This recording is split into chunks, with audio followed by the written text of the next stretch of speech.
Hi everyone, welcome. If you would like to introduce yourselves in the chat, so name, where you are currently in the world, what team or organization you're calling from, that would be really lovely. Thank you.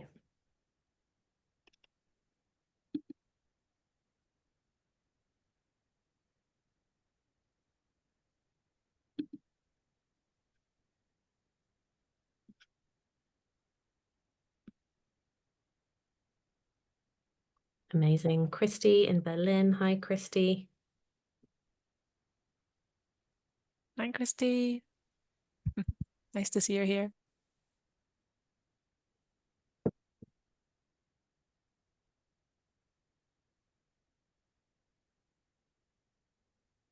Great. Hi, Tama. London. I'm also in London. Hi, Asmita.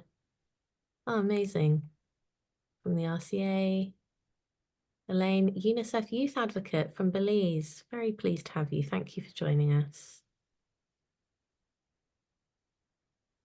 Thanks for bearing with while we get our tech set up in order.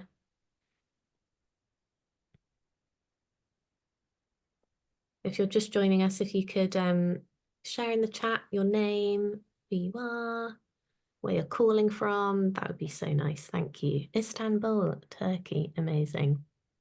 Hi, Basir. It's nice to see a very international crew join us. Richard from Ghana, the National Beekeepers Association. I mean, hello, that's very important work. Thank you for joining us. Great. Nice. I'm really excited that we have a good spectrum of people from doing all different kinds of work. We'll give it just 2 more minutes maybe, and then we will kick off. It's still ticking up a little bit, 28 of us now. If you want to make sure you're comfortable, if you also want to make sure you have something to write with, that could be on your laptop, or you might need a piece of paper and a pen. Please go for it. Make sure you're set up. Oh, hi, Theo. Nice to see you. And Geneva represented. Excellent. From the Green Cross. Brilliant.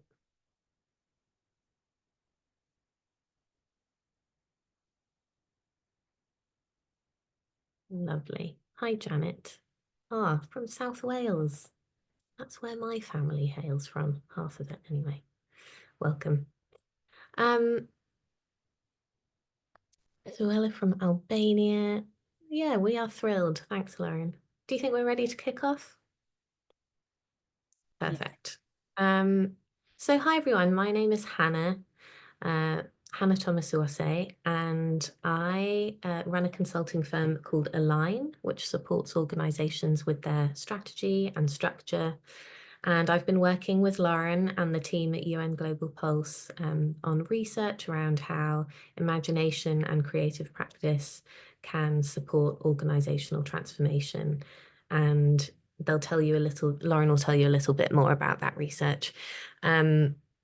And we will introduce Ruth also and Uzge from UNIN and the Beyond Lab, who have been collaborating with us to help spread some of the learnings that we gathered in that research. What we're going to do is introduce some of the context of this workshop and the work that we're doing. Then we will move through some of the practices that we put together in a workbook that accompanied the research called The Right Invitation. So we will literally practice some of the things that help us boost our creativity and imagination muscles. Then there'll be a chance to reflect on our own teams and our own organizations and think through some of the knotty problems that we might be experiencing, and also dream a bit bigger and use some of that creative juice that comes through to help us think through what we might do next and what might loosen some of the shackles that we feel in organizational day-to-day life. And then we'll close there. So I hope that this is just a nice, like, generative moment in the day for you, and we'd love to hear back. There'll be a little feedback moment at the end of the call. And for now, I will throw it over to Lauren, Ruth, and Özge. Thanks, Hannah, and thank you everyone for joining and holding this space with us today. You can hear me okay? Is that right, Hannah? Okay, brilliant. So yes, my name is Lauren Prater, and I'm the Creative Strategy Lead at UN Global Pulse. To kick off, I'm just going to give a quick origin story of how we arrived here today to launch the Department of the Possible, since it is our first session under this new container. Also, while I'm speaking now, we will launch a really quick poll just to understand a little bit more about you and how you understand creative methods, whether you're using them, to also help us tailor these experiences going forward. It should take you less than 30 seconds. So my colleague Olivia will help us launch that. And yes, I will continue. So the idea for this initiative was seeded from our research paper, The Most Creative Look to the Future, which was really rooted in this idea that the UN was created out of this bold act of imagination and hope. And the paper really makes this case for art, imagination, and creative practice to be seen as this fundamental aspect of transformation and innovation. Maybe some of you joined us at the end of last year for its launch. If so, welcome back. We've been hibernating a little bit. And so we wanted to take this research further and try to put it into action now. We saw the research as this offering to the wider community, and we felt, okay, how can we help people practice this? At Global Pulse, we've actually been channeling this research into a project that focuses on the intersection of participatory innovation, storytelling, and sort of speculative methods, which we've now piloted in Sao Paulo, Brazil, and Tijuana, Mexico. And we're learning a lot, but we also wanted to offer this container to our wider ecosystem of partners to learn more about this work and then test some of it alongside you, which is how the Department of the Possible was born. And so what is the Department of the Possible? The Department of the Possible offers sort of this conceptual learning space to reimagine our organizations and work through creativity, experimentation, and collective visioning together. It also aims to seed change by making space to rehearse different ways of being, working, and doing, as well as unlearning within the UN and beyond. So we want to hold these sessions, which we hope will be online and maybe in person next year, to really share knowledge and different ways of working, but to really give you practical tools, prompts, and ideas to take back into your own organizations. And we found our natural partners for this journey with Özge, who's the director of the Beyond Lab, and Ruth, who is the culture lead at the UN Innovation Network, both who will speak very shortly. So the Beyond Lab is UN Geneva's design space, leading on social innovation for long-term sustainability.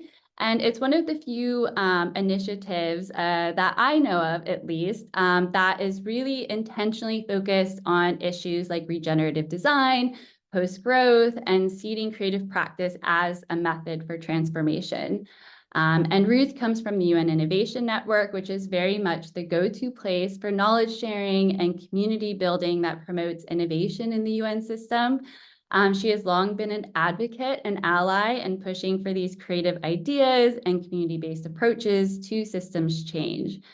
She also leads the UN Innovation Fellowship, which if you are part of the UN system, you should definitely check out, and we'll send links to a lot of this information after the workshop. But yeah, I just wanted to say I'm really grateful for their openness and contributions to this space that we've been building alongside Hannah.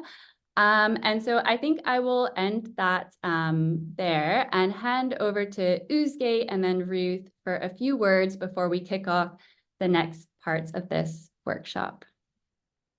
So over to Özge. Thank you so much, Lauren, and hi everyone from Geneva.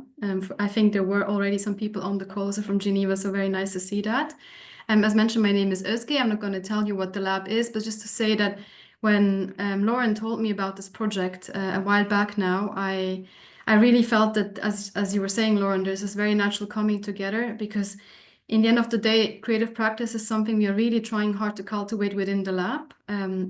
And I think it really builds on this sort of conviction when we talk about change. What do you mean by change? So one of the models we have is to be that change that you seek to promote in the world, that you seek to see. So that's who we are, I would say. Also, what type of change? I think a key question there is we're looking at systemic change. Laura mentioned that before. It's not just about making things sustainable, but really going beyond sustainability and going into a space of regenerative sustainability. I'm not going to tell you much more about the lab. Just look at their website, and if you have questions, just email me. But I think, again, what is key here is that we are looking into ways of going beyond the status quo and looking into new structures around also issues such as well-being economy. So why is imagination and creative practice essential for such work that we do at the lab? Because we need to imagine what could be differently done, right? So, and that we cannot do in the confinement of what's given at this point in time. So it's really a space, I think, where we are acting and thinking outside the box. It's part of our DNA. How do we do that? There are different, of course, sort of tools in that toolbox. One is for sure the questioning, the critical spirit that we nurture all the time, but also, approaches such as storytelling, collective visioning that's been mentioned, but also really learning from design and exploring this intersection of development policy and design for sustainable development. I've mentioned a few concrete examples as well in terms of what that could look like in terms of programming and activities and projects. One is Youth Moving Beyond GDP, where we are looking into sort of intergenerational equity for post-growth, as was mentioned before, but also hope. I think hope was something Lauren alluded to, looking at hope, constructive hope actually, as a sort of driver for change. And then also we're launching a new program soon, so stay tuned, which will be called, or is called, the Beyond Lab Residency. Again, not giving much away at this point, but you can already imagine it's very much inspired by artist residence or residency so far, right? So while you can see, I'm very much convinced about the business case. That's what we are so much also looking forward to collaborate on the Department of the Possible in terms of using imagination as a force, as a tool for transformation. Why should you be convinced, or at least curious at this point in time? Here I would like to quote actually someone that inspires me in my work. It's an author, an activist, eco-activist called Rob Hopkins, and who actually went on and contacted us also. He seems like he saw this. So, and he argues that this is now really the time where we need to move from the what if to the what is. And then, to make the what if again the new status quo, if that makes sense. So I would say, let's also be frank about this. We are in times of challenge, of crisis. And I think one of the key aspects of reasons for that is because we are in a crisis of imagination at the same time, right? So kind of caught up in between different ages, two ages. And for that, indeed, Lauren, we need to unlearn and learn again. But I think one aspect of that learning is really also harnessing this chaos that I'm sure a lot of you, myself, by the way, experience, to leverage that feeling of chaos really as a creative force to imagine and create, I think, strong structures for possibility. And I think that's really at the heart of Department of the Possible. Just to circle back, I see it really as a very fertile soil for leveraging that imagination, for nurturing that imagination, really as a gym, so to speak, for practicing this creative muscle. And I really hope that you will join us in doing that. And here I would like to hand over to Ruth. Voila. Thanks, Özge. And thanks, Lauren and Hannah and everyone for joining us. Very excited to be here and to, open up this Department of the Possible. Very exciting to be here. Yeah. So I'm Ruth. I know many of you on the call, and it's a real joy to be doing this work together with Global Pulse and Beyond Lab. And I also have the pleasure of, as you know, being an innovation network, but I'm also anchored with the Beyond Lab. So I sit with Özge and the team in the week. And that's also nice to kind of, connect.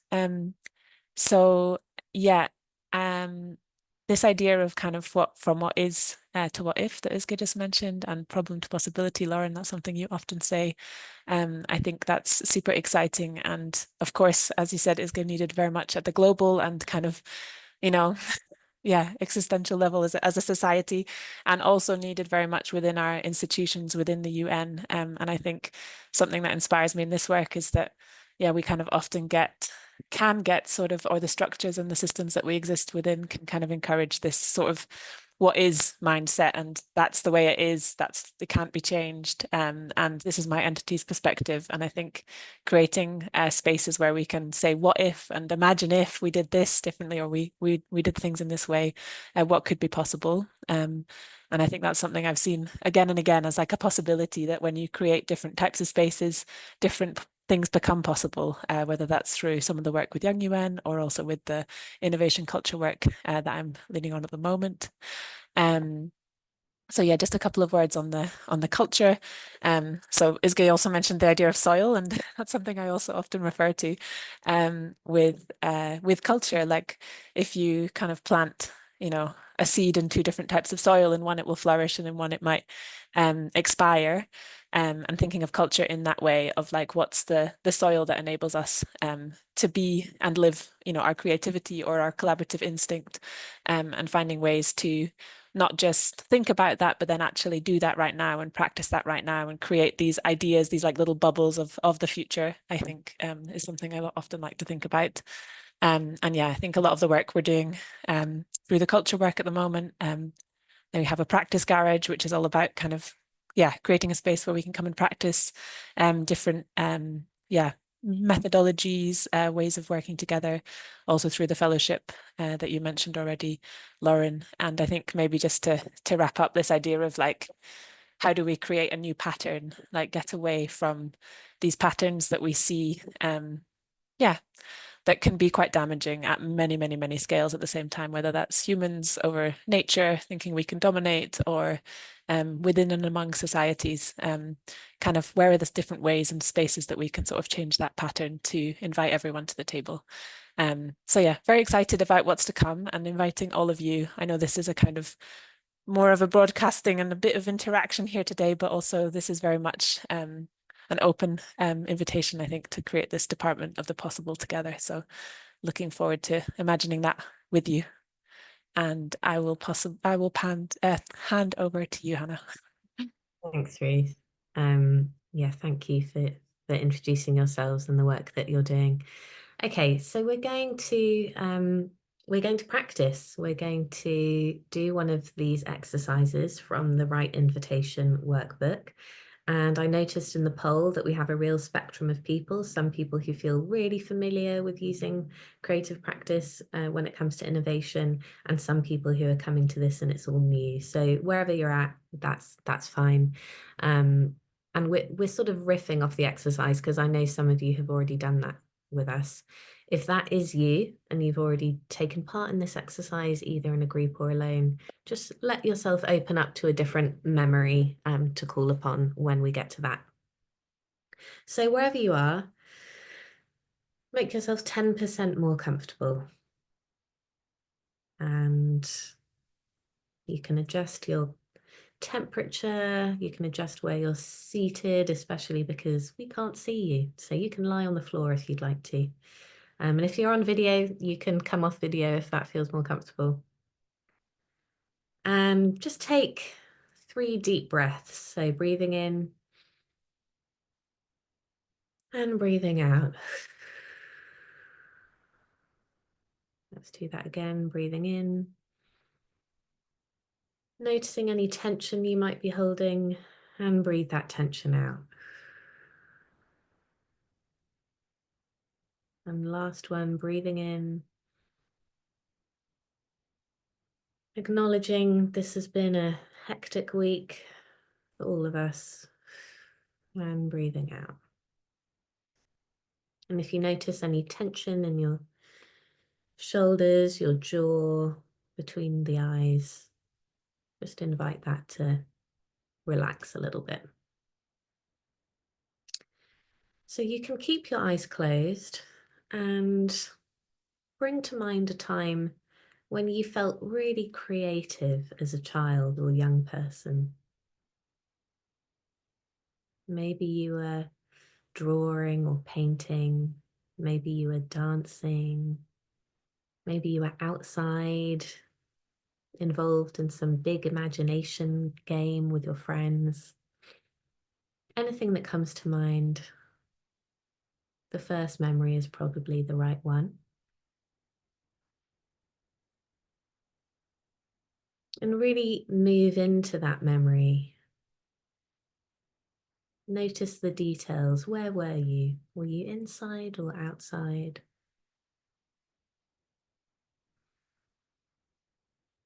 Were you with anyone or on your own?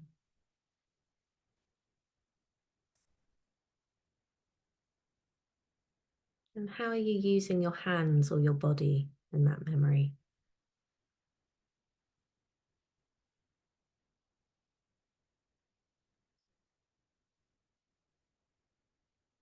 Notice how your body feels during this creative act.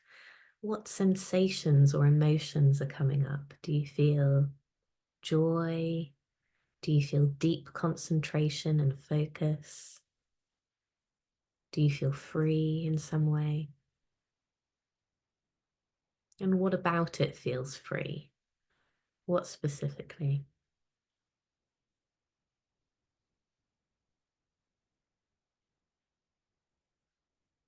Just take a moment to really enjoy what you're doing.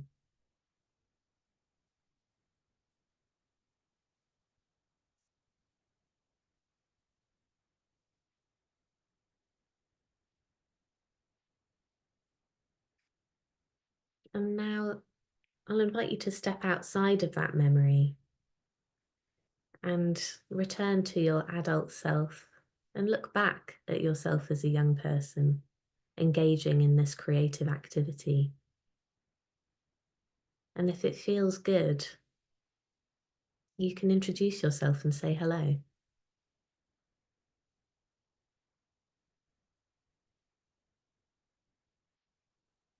And I want you to imagine the advice that that young person might give to you today to help you live a more creative life. Let that young person speak to you now.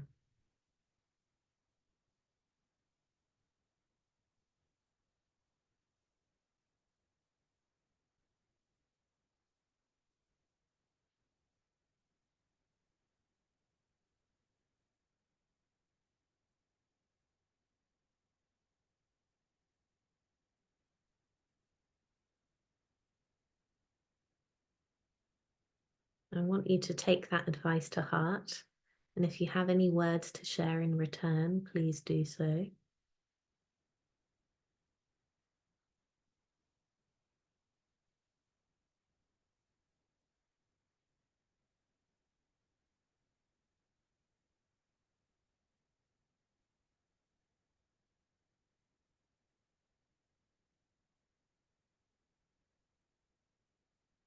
And then say goodbye.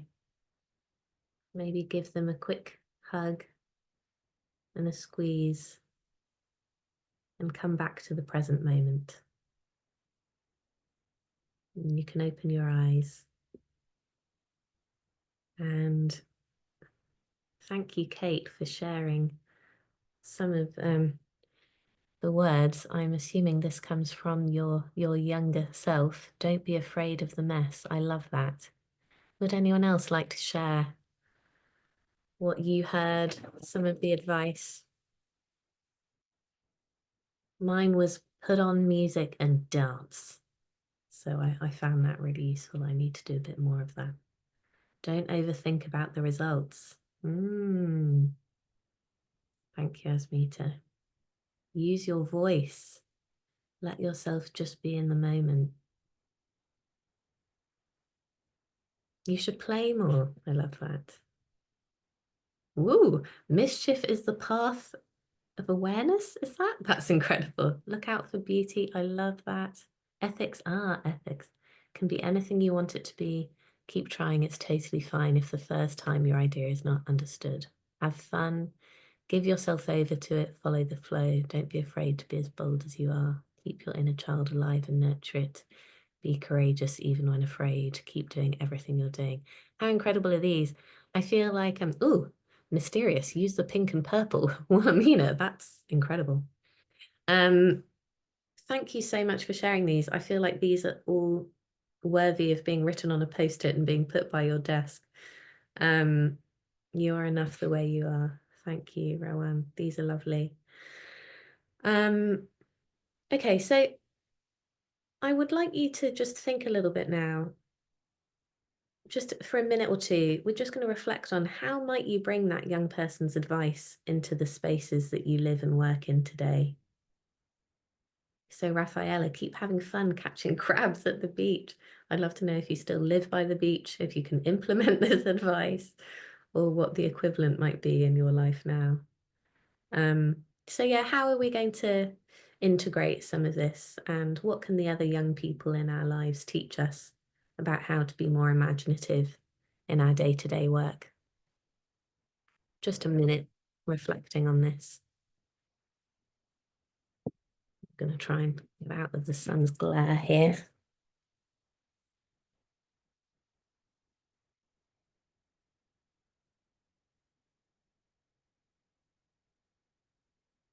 These are lovely. It's amazing, isn't it, also how quickly these words of wisdom are accessible to us. You know, that only takes a sort of 5-minute drop into some of our memories, and suddenly we have access to all of this wisdom. So what we're going to do now, thank you, Ruth, for sharing your screen, is we're going to keep going with some of these exercises, and we're going to use prompts from the organizational culture section of the Right Invitation workbook to explore current cultural dynamics, either within the UN, where many of us are speaking to you from, or within our individual teams from around the world, where a lot of you are calling in from. The first exercise, if you, yes, Iggy, what's going on? Quite. If you look at this slide, so this is one of the reflection exercises, what quote, lyric, or line of poetry captures the current essence of your organizational culture? And when I was putting this slide together, here are some that came to mind for me. Don't think twice, it's all right, Bob Dylan. Hope is the thing with feathers, Emily Dickinson. And just what's going on, Marvin Gaye. So just 2 or 3 minutes here to have a think about what might describe our organizational culture. Is there a quote or a lyric that comes to mind? Pause to survive from Lucy. So quick. Thank you, Lucy.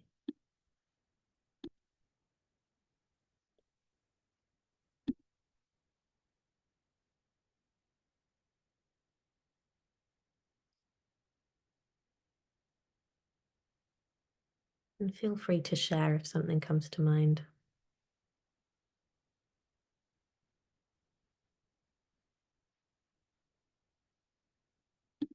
Oh yeah, I've thought of another one.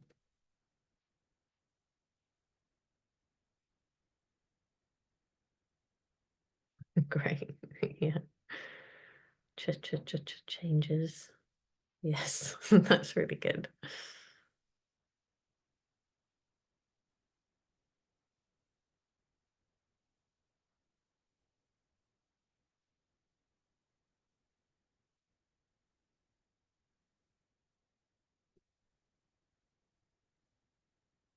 And if nothing comes to mind immediately, that's okay. It's a little bit, oh, smile. I like that.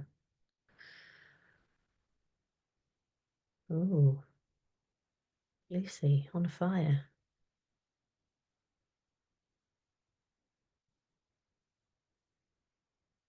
Yeah, I really love that. Days are where we live. That kind of brings to mind a sort of emergent strategy approach, doesn't it? Sort of iterative culture.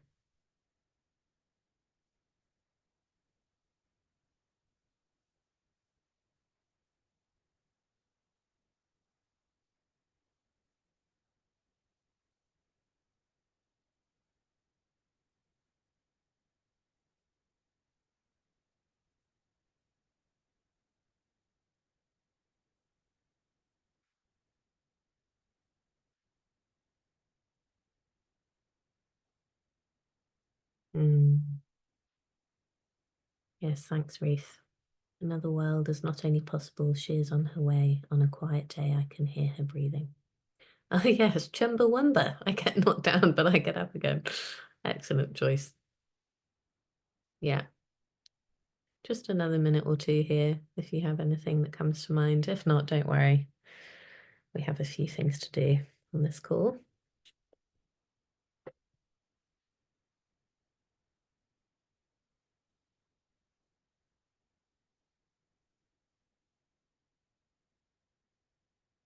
Okay, so maybe we'll move on to the next one.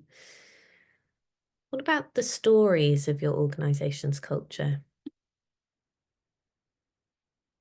So what stories do you think your team or organization tells itself? It might be our partners need us more than we need them. This might not be spoken out loud, but it might be a kind of unspoken assumption or norm that lives within the organization. And what might be a new story you could tell, such as we can learn from those we collaborate with? I wonder what stories you think underpin your day-to-day organizational culture right now. And if you feel comfortable to share, then please do. Or you could share what new stories you'd love to live into.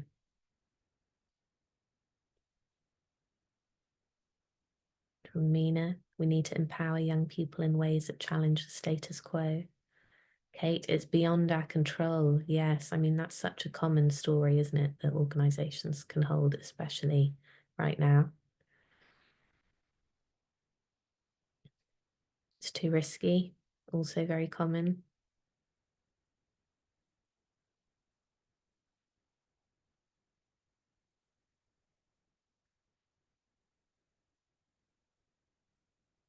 What else?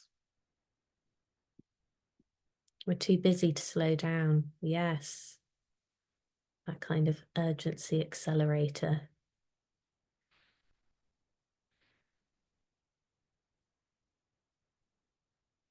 Courage calls to courage everywhere. Yes, is that a suffragette slogan? I love that. Conserve one, conserve all. We have an open door policy here. Growth is good, more is always better. I mean, yeah, that's not just organizational culture, is it? That underpins so much of our world. Organizations need to be redesigned or evolved with resiliency and collaboration at the core. Evidence and rigorous analytical thinking will create impact and protect us from risk. All false, yeah. Yeah, so some of these sound like stories that, it sounds like you would like to challenge, and some of these sound like stories that you would love to lean into and that are more aspirational. Change takes time, be patient.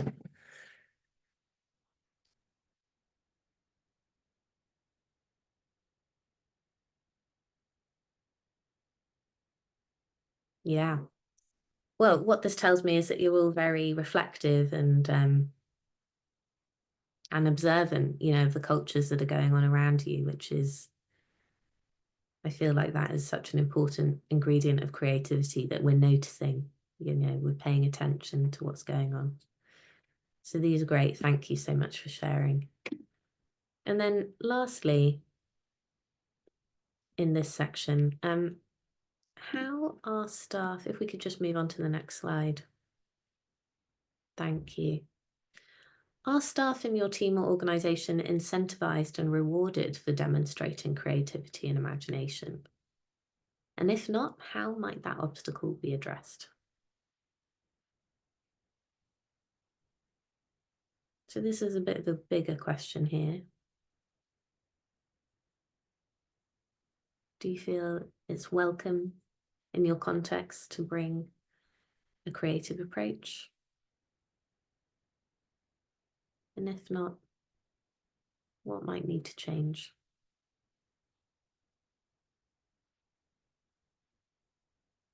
And in a second, I'll invite some of you, we have a few minutes, if one or two of you want to share your reflections I can invite you to speak on the microphone. We won't be able to see you, unfortunately, but we'll be able to hear your voice.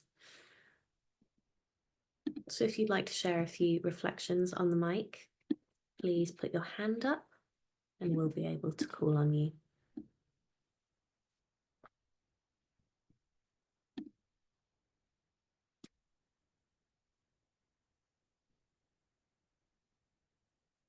If not, feel free to write in the chat as well.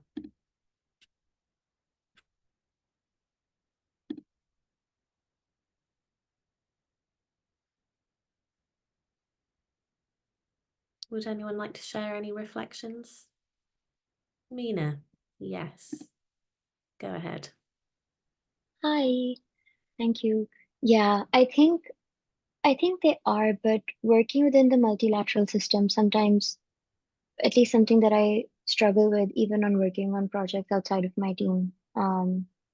Whereas in my team, I usually ask questions that make people's lives difficult, but in a good way, right? To be like, but are we really challenging the status quo? Are we just like, trying to seem like we are, but what if we consider this and what if we change this? But outside the team, it almost sometimes sounds like you're like you're like the crazy person in the room, right? And it feels like you're saying something stupid, even though like people in the space would be like, we want like a Horizon 3 future, right? But then when you start saying things that are actually like, oh, well, this idea of a pluriverse, etc., they're just like, wait, no, not that much though. And even in spaces where innovation is encouraged, I feel like again within the way that the multilateral system is set up, it can sometimes be difficult to phrase that in ways that are palpable and won't just be like shut down because it isn't neutral enough, right? Or isn't agnostic enough. So yes, we're incentivized, but because of things that are out of our control, it sometimes leads to this level of censorship, right? Just to make sure that we don't cross anyone. Yeah, thank you so much, Mina. I think that's so astute. Yeah, that I think especially in traditional organizations, that might be less open to creative practice, there might be a fine line between what is seen to be creative and what seem to be, in your words, crazy, and so how do we navigate that? How do we work with that? If it feels like when we try and bring that into the space, it's met with resistance or met with skepticism. And I think that's probably something that many of us share for sure. Thank you. And lots of responses here. Elaine, yes, please go ahead. Hi, as a student, the struggle that I see is that there's so much stigma around not only sort of societal issues in certain communities to be combated, but the novel or like the creativity and imagination behind new approaches to the idea of how to work around these issues. For instance, like the use of technologies in certain regions is often seen as sort of a distant dream and something silly to pursue, which is really harmful for like young people or especially young women in these regions who are interested in these or have creative and distinct and unique approaches, but by their society are often limited and eventually their passion sort of disappears because they're convinced that it's not worth it. So I think a good way of sort of addressing that would be incentivizing those like new approaches, like offering, for example, these communities of people are often looking for new educational opportunities or to like give back to the communities or to contribute to the community. So I think through like offering certain opportunities where they can share their ideas and in return they can have certain opportunities for education or speaking out on certain issues. Yeah, thank you so much, Elaine. And yeah, that makes me think how much, the resistance to creativity and organizational culture is so connected with the lack of arts education, or, but certainly in the UK context where I'm speaking from, where arts education has been sort of consistently cut over the last decade or two. Yeah, Thank you for those points, and lots of activity in the chat as well. Yeah, from Lauren, we have so many creative people across the UN system, but it's scary for people to step outside the norm, for sure. Thank you so much for those initial thoughts. So what we are going to do now is sort of focus in on a knotty problem that we're experiencing within our own context. Thank you, Reef. So we've had some time to connect to our younger creative selves, and we've interrogated how creativity might show up or not within our own organizational contexts. And now we want to try and tap into that creativity to help solve a specific issue. So reflect on a current challenge in your work that feels particularly difficult or impossible. See what we did there to address. And in the first instance, let's just identify what are the current constraints and barriers that you see. Why is this a challenge and why is it impossible? Just 2 or 3 minutes on this. And we don't have to share if we don't feel comfortable, but you can just think for yourself on what this issue might be.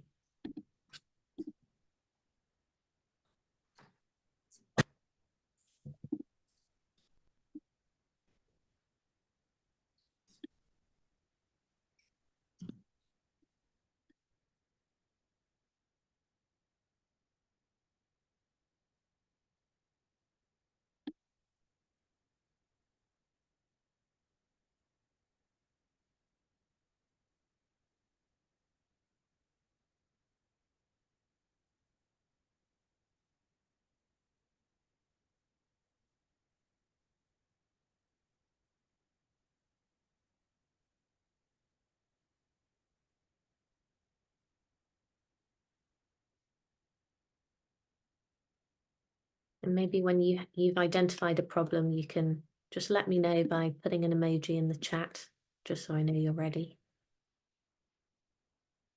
Oh, thank you. Yeah, a little thumbs up will do as well.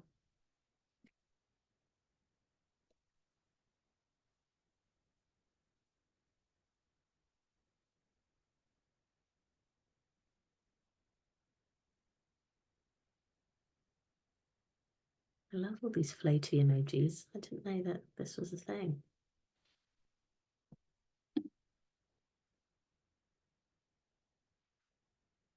Great. And Rowan, I see your raised hand and I'll come to you in the next discussion period.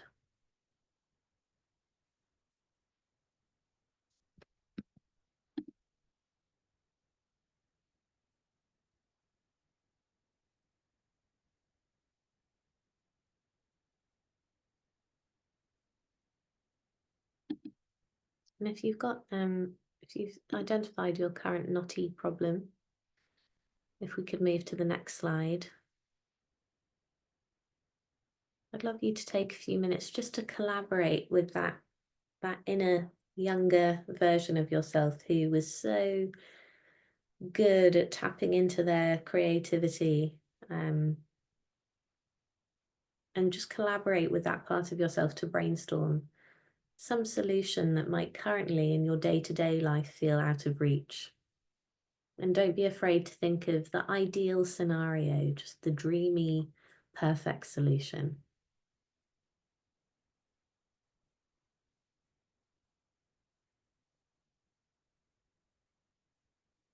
What would your younger self say? How would they approach it?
Oh, thank you, Bazir.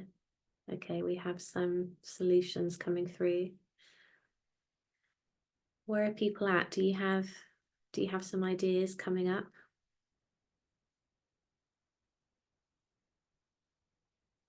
And if we move to the next slide, if what you've come up with feels just totally out of reach and it's like, well, yeah, that would be great, but how on earth would I make that happen? Maybe dial it back a little bit and think, okay, what is the small step? What's the next thing I could do to implement this mindset tomorrow or in the next week? What's the baby step towards that sort of grander vision?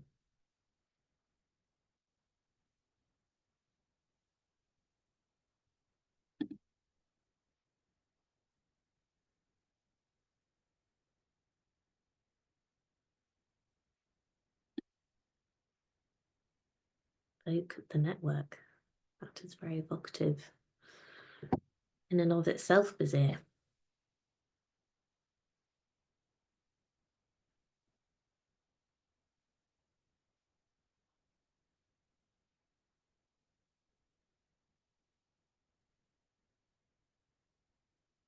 I'd love to hear from someone who either, feels that yes, this is working, they've got a creative solution coming up and they know what to do. Or conversely, if you're feeling stuck, that's useful too. So if you want to share in the chat or you want to raise your hand and get on the mic, you're very welcome. Maybe I'll pass to Rawan. Yes, hello, can you hear me? Yes, we can. Yes, perfect. So I think sometimes it's just no matter how we say and hear that the system is cracked and we and it's not working efficiently, it doesn't make sense and it's not working. And no matter how much we say that, and no matter how many we hear people saying that, how many times we hear people saying that, it's not working at the end. So it feels like sometimes you need to move out of the system and path your own way, and to believe that maybe this is a creative solution and maybe this is a courageous move to do, is to just move out of the system and try to see other ways where you can implement the change you want to see, and to also believe that it's not maybe through certain mediums that change has to be delivered. It's actually might be in your local community, might be with other mediums that you haven't thought of just because you didn't give yourself the chance to. So it's just trying to look around and look for alternatives, and reach out to those around you who they believe in the same sometimes principles, sometimes your own theory of change, and try to collaborate with them. And maybe it's just a message away or a phone call away with someone who truly believes in what you believe in, and it's gonna work somehow. So yeah, I just believe that most steps are really important in local, like implementing change within your sphere and within local communities is important as well. And can lead to bigger change in the future. So yeah, that's it from my side. Yeah, thank you. That's a really good point, that we don't have to be wedded to the form, especially, or to any particular institution to enact our creativity. That's what I understood from your comment, and that, we can exercise that muscle wherever we are in our local communities or in other spaces, which feels really, 100%. yeah, thank you so much for sharing that. Would anyone else like to speak? Elaine, I still see your hand up, but I'm not sure if that's a new point or left over from your old one. I think maybe it's left over. Would anyone else like to say anything? Oh, Kate, yes, here we go. Hi, everybody. I realized that I have become very constrained by trying things where I know what the outcome is going to be. I think when I was younger, I was much more willing to try new things, and it felt like there was more leeway to do it because I was more junior in the organization. And then as you kind of become more, in your career, you kind of feel the pressure to try. You limit yourself by what you think is going to succeed. And so my younger self said, don't be afraid of the mess. And I think that really spoke to me about needing to really try things and not be afraid of them failing, but kind of doing it with passion and excitement, and how actually contagious that is in an organization. That, when you see people trying things, even if they don't succeed, if they've really believed in it, they're trying something, they're generating excitement because they're generally excited in like how attractive that is these days. And because I don't think we see it, I think we all are often kind of doing the same thing. So I think that for me was something that spoke out to me, was just to try, don't be afraid of trying new things and taking risks and not feeling that you have to have the whole path set out of like where it's going to go. Totally. I think creativity sort of goes hand in hand with risk and uncertainty, doesn't it? And yeah, that's why people are afraid of that. So that's such a good point. And helps us think through, okay, if we want to approach other people in our organization who might be resistant, for example, what might they need to hear? How are we allaying their fears or encouraging them around the sort of benefits of taking risks and of embracing failure? So thank you for that. Anyone else? Adriana.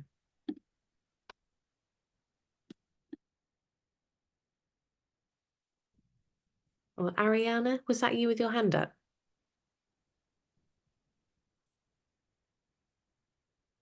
Maybe not. Who else? Anyone? If not, we can move on. Okay, great. Maybe that's it. Thank you so much. What I'm going to do is pass back to Lauren to tell you a little bit more about future workshops with the Department of the Possible.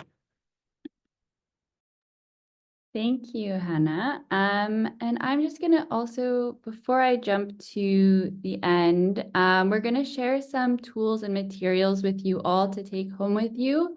But since we're a little bit early, I'm just going to quickly share this with you all, because I think we talk a lot about creativity. Can you see my screen, Hannah? And Yes. just stop sharing, Lauren. Okay, brilliant. So we talk a lot about I don't creativity. think we're seeing it. Oh, really? No? It was there, Lauren. Just go Okay, back to it. sorry, my fault. Oh, Like a big colorful diagram, lots of circles. yes, that's what I'm Yes. trying to Yeah, share. just if you can go full screen, that'll help us see it better. Okay. If not, don't stress. Yeah, I can share it in the chat, or maybe one of my colleagues can. But the idea with this creative practice competency framework that we did was to try and break down the ideas around what creativity and behaviors can actually look like in practice. And so we identified a number of key attitudes, which include things like respect for our whole selves and multiple ways of knowing, expressing, which could be communicating visually, using metaphorical thinking, building, which is about facilitating participatory spaces. But what this sort of framework gives you is really, and I don't expect you to read all this, it's very tiny writing. Again, we'll share this. But the idea is that, again, like, what are some small things that you could take with you today and start testing and trying? And so this really lists out and gives ideas of what are some of those behaviors, or what are those attitudes that maybe I can start building into my day-to-day work. And so we frame them around these different thematics. And the idea is to really showcase that creativity can exist in a lot of different ways. And we have this also in Portuguese and Spanish, so we can share that with you all as well.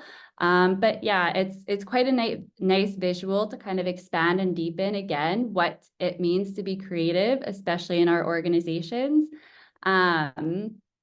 Because I think, when you do hear the word creative, a lot of times colleagues immediately think, oh, that's not me. And what we really wanted to do today was to remind you all that each one of us is creative in our own capacity. And we forget that. It kind of is beaten out of us a little bit to think that we're not.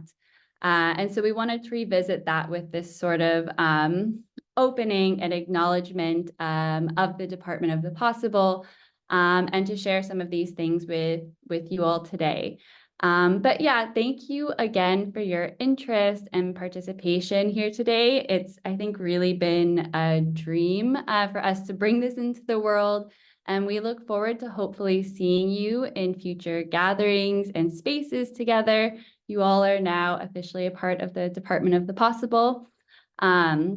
But before I wrap up and share with you some of this final inspiration, we're going to launch our second and final poll. Again, it's very easy, very quick, just to understand whether you were able to take anything away from today. I will also start sharing some of these tools that I mentioned in the chat. We'll also send this via email, so don't freak out if you don't click on all of the links.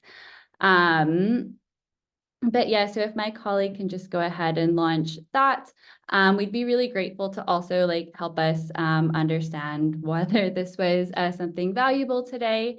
And we will already have another workshop on December 17th, which we will launch registration for soon. It will be facilitated as a fireside chat on temporal imagination, where we'll explore how our relationship with time shapes our work and impacts our ability to think beyond the immediate. We have some really exciting speakers who will also offer us practical approaches and tools to maintaining long-term visions, even during sort of these short and long-term crises we're all facing, and challenge us to also question our assumption and narratives on innovation. So that will come soon. It will be a bit more interactive. We hope to have some breakout groups and make it more workshop-y.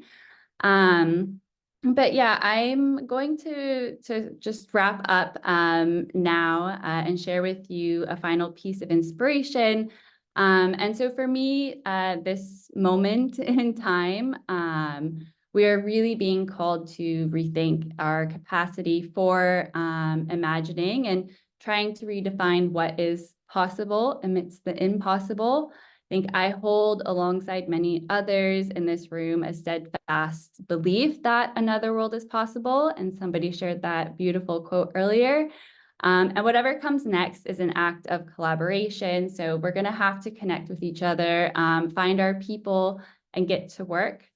So to close this session, I'm going to read for you an excerpt from the writer Alexis Wright's piece, The Inward Migration in Apocalyptic Times. And she says, "We will need the bravest, those who will search endlessly through the backwaters of their minds, hearts, and souls to find ways to powerfully articulate the new stories, the new sagas, the new imagination, and the new epics of the world, inspired by their doubt, fear, love, longing, and wondering. They will need to see beauty despite the destruction, experience deep sorrow, and find that incorruptible truth amid the growing dust storms. These visionaries will work with the unimagined or unimaginable to build on what we know and to rebuild what has already been imagined in the stories we tell ourselves. By this, I mean their stories will tell of all life being of equal value, how the light shines not just on ourselves and our own personal address, but on the whole. We, all of us, can do this in the dreamlike state of imagining by being continually curious about the wonder of the world and by shifting and reshaping the positioning and influence of what we have known or understood, just as our ancestors did. And with that, I think we will close the first session. And thank you again for joining this gathering. I will share the link to this article for you all. It's pretty beautiful. And yeah, wishing you a wonderful week ahead. And thank you again for being with us today. So Thank you. See you soon. Thank you. Thanks everybody for being here. Thank you.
Hi, Simon.